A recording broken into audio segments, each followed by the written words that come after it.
Salut tout le monde, bienvenue sur Crime et Châtiment. Je suis très heureuse et vachement excitée de vous présenter ce premier épisode de cette chaîne YouTube. Pour tous ceux qui ne me connaissent pas, je m'appelle Laura, j'ai presque 21 ans et j'ai commencé Crime et Châtiment sur Instagram sous forme d'IGTV, sous forme de petits podcasts pendant le confinement. Et pour tous ceux qui me connaissent, ça me fait super plaisir de vous revoir vraiment. Et aujourd'hui, pour le premier podcast, pour la première vidéo sur YouTube, un petit peu nerveuse, on va parler d'un homme qu'on appelle le Butcher Baker, qui est un tueur en série pas très connu, mais non moins horrible, plus horrible, tout autant horrible que tous ceux qu'on connaît déjà. Je parle de Robert Hansen, qui a enlevé, violé et assassiné pas moins de 17 jeunes femmes.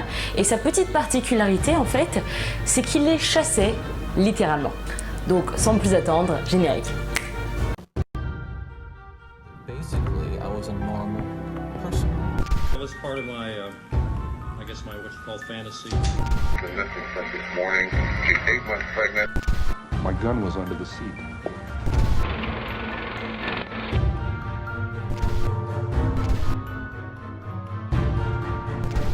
Alors quand je réfléchissais sur le sujet de cette première vidéo, j'hésitais entre un cannibale et un homme qui chassait les femmes un peu littéralement comme du gibier. Et je me suis dit on va rester sur des sujets soft, sur ce tueur en série. Et c'est vrai qu'il n'est pas aussi horrible que d'autres qu'on a pu voir, comme par exemple l'égorgeur de Rostov ou comme H.M. Jones par exemple. Mais pour autant, c'est un homme que je trouve très intéressant sur son mode opératoire et c'est ce qu'on va voir tout de suite. Alors, pour poser le décor et en guise d'introduction, donc tout commence un peu en 1982 quand en Alaska, dans la région de la rivière Knik, on va trouver 3 corps en l'espace d'1 an.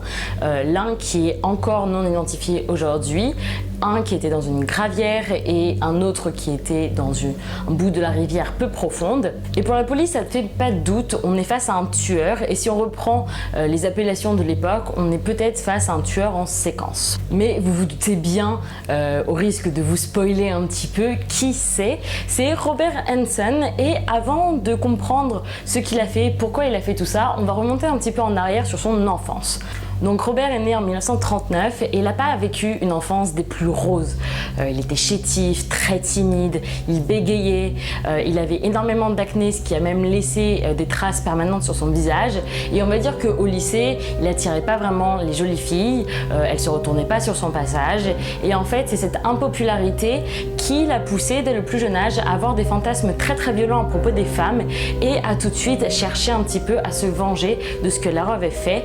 Mais il va trouver refuge dans la chasse, dans le tir à l'arc et il va vraiment exceller en la matière.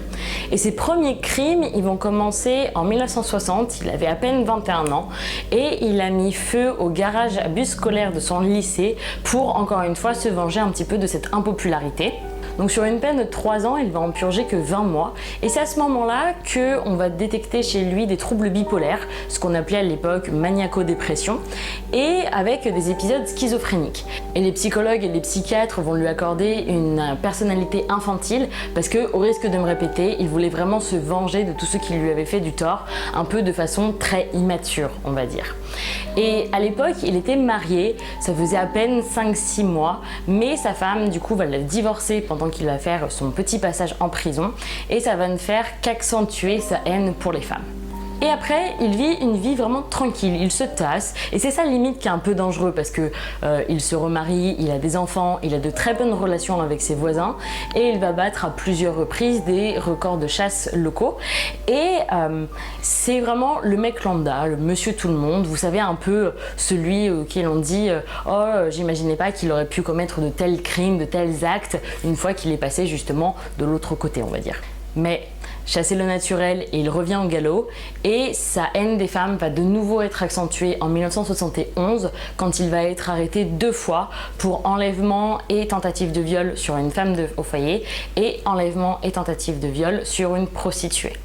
Mais encore une fois, c'est un mec bien, c'est un boulanger, il est très sympa, il y a plein d'éloges sur lui. Donc sur les 5 ans de prison, il en fait que 6 mois. Et on pense que c'est à partir justement de ces années-là, 1971, 1972, où il va commencer à tuer.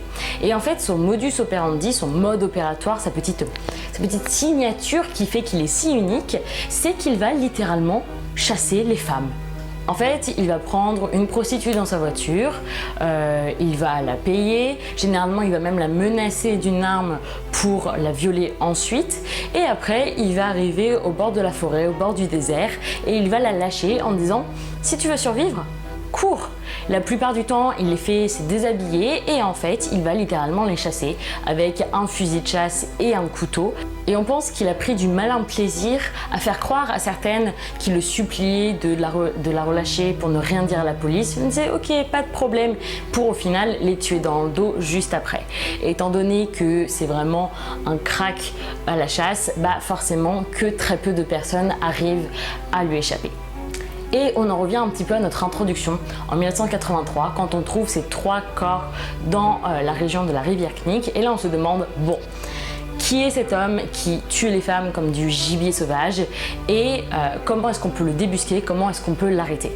Et en fait, on va repenser au témoignage d'une jeune fille qu'on n'avait pas vraiment pris au sérieux quelques mois plus tôt. Et en fait, en 1983, Cindy Paulson, une travailleuse du sexe de 17 ans, se voit offrir $200 pour du sexe oral par Robert. Elle monte dans sa voiture. Et là, sous la menace d'une arme, il va la conduire chez lui, il va la séquestrer, il va la torturer, il va la violer. Et là, ça détourne un petit peu de son mode opératoire de chasser les femmes puisqu'il va la séquestrer chez elle dans sa cave et au bout d'un moment il dit allez viens on part pour justement, il lui a parlé de la rivière Knik et là elle se dit il faut absolument que je lui échappe. Et alors que Robert appareillait son avion pour justement y aller, elle a réussi à s'échapper et sur le coup la police ne l'a absolument pas cru parce que au risque again de me répéter, Robert c'était un boulanger, un mec sans histoire, ok il a eu 1 ou 2 condamnations contre lui, mais que dire sur la parole d'un père de famille vs d'une prostituée de 17 ans, le choix est vite fait. Mais seulement quand on commence à retrouver les corps, on va vraiment s'intéresser à ce que Cindy a dit, à toutes les informations qu'elle a pu avoir. Et c'est pour ça que la police a réussi à avoir un mandat d'arrêt pour aller fouiller la maison de Robert. Et là, on va trouver des bijoux des femmes qui ont disparu, on va trouver bien entendu une belle collection d'armes de chasse et surtout on va retrouver derrière la tête de son lit une carte d'aviation de la région justement de la rivière du Knik en Alaska avec des croix un petit peu partout. Et en fait, ces croix, vous en doutez bien entendu, ça correspond à là où il y a un corps. Et quand on compare, quand la police regarde au début, c'est vrai que les 3 corps retrouvés correspondent à certaines des croix qu'on a retrouvées sur cette carte. Et Robert au début, il va essayer de tout nier en disant non c'est pas vrai, mais face aux preuves, bon forcément son alibi ne tient plus vraiment et là il va commencer à avouer. En fait il a agressé plus de 30 femmes de 16 à 41 ans, pas que des travailleuses du sexe d'ailleurs étonnamment, et il en a tué au moins 17. Et là, que dire des corps? Parce qu'une fois qu'on a la carte, forcément les policiers vont partir à la recherche des corps et que dire sur eux. Donc je vous l'ai dit un petit peu plus tôt, certaines, ils prenaient un malin plaisir à les faire déshabiller et en fait elles ont toutes été tuées froidement, très lâchement d'une balle dans le dos, parfois avec quelques coups de couteau de chasse pour les achever. L'une d'elles, et ça m'a un petit peu marqué, avait un impact de balle dans son dos, mais pas sur ses vêtements, ce qui montre que Robert en fait l'a rhabillé après. Et certains des corps étaient déjà dévorés par les animaux en état de décomposition, même s'ils faisaient plus ou moins des sépultures. Et donc certaines d'entre elles, c'était très compliqué de les identifier. Il y en a 1 ou 2 où on n'a jamais réussi à savoir qui c'était réellement. Et en fait, c'est très intéressant sur la psychologie du tueur que de voir qu'il est tué dans le dos. Parce que généralement, on pense vraiment avec des crimes de passion où il y a beaucoup de sang, des corps à corps, 40 coups de poignard, que sais-je. Mais là, c'était vraiment une force tranquille, une force très froide, limite comme un sniper où il est visé et il est tué, bam, bam, bam, très mécaniquement. Et c'est intéressant sur la psychologie parce qu'on peut se dire est-ce que c'est un acte de lâcheté? Est-ce qu'il avait peur? Est-ce qu'il manquait de courage que de les tuer dans le dos plutôt que de face? Est-ce qu'il s'imaginait par le corps de ces autres femmes mais sans le visage que c'était en fait celle qui ne voulait pas de lui au lycée? On ne sait pas trop, mais en tout cas c'est très intéressant sur la façon dont il avait de penser. Alors Robert, vu qu'il a aidé les enquêteurs, il a aidé sur les 17 corps à en retrouver plus de 12. Donc grâce à son aide, il va réussir à avoir une allégeation de peine, mais néanmoins, il va quand même être condamné à plus de 461 ans de prison sans libération conditionnelle possible. Il est mort en 2014 et le gouverneur de l'État avait dit bon débarras en apprenant sa mort. Et même si c'est un tueur qu'on ne connaît pas vraiment, c'est plus qu'horrible tout ce qu'il a fait, cette façon de prendre les femmes pour du gibier. Et c'est vrai que pour les tueurs en série, les femmes sont plus que souvent les cibles, les prostituées sont plus que souvent les cibles. Et ce personnage, bien qu'énigmatique mais néanmoins atroce, a inspiré la pop culture et je trouve ça toujours intéressant de faire des petits liens entre l'art et tous ces tueurs qu'on a pu voir dans la nature. Et il y a eu notamment 2 films à propos de lui, Frozen Grounds avec Nicolas Cage et Vanessa Hudgens et Naked Fear qui va reprendre exactement le même modus operandi. Et on va également le mentionner dans plusieurs séries, notamment Crime Stories, Criminal Minds et Law and Order. Donc voilà, c'est fini pour cet épisode.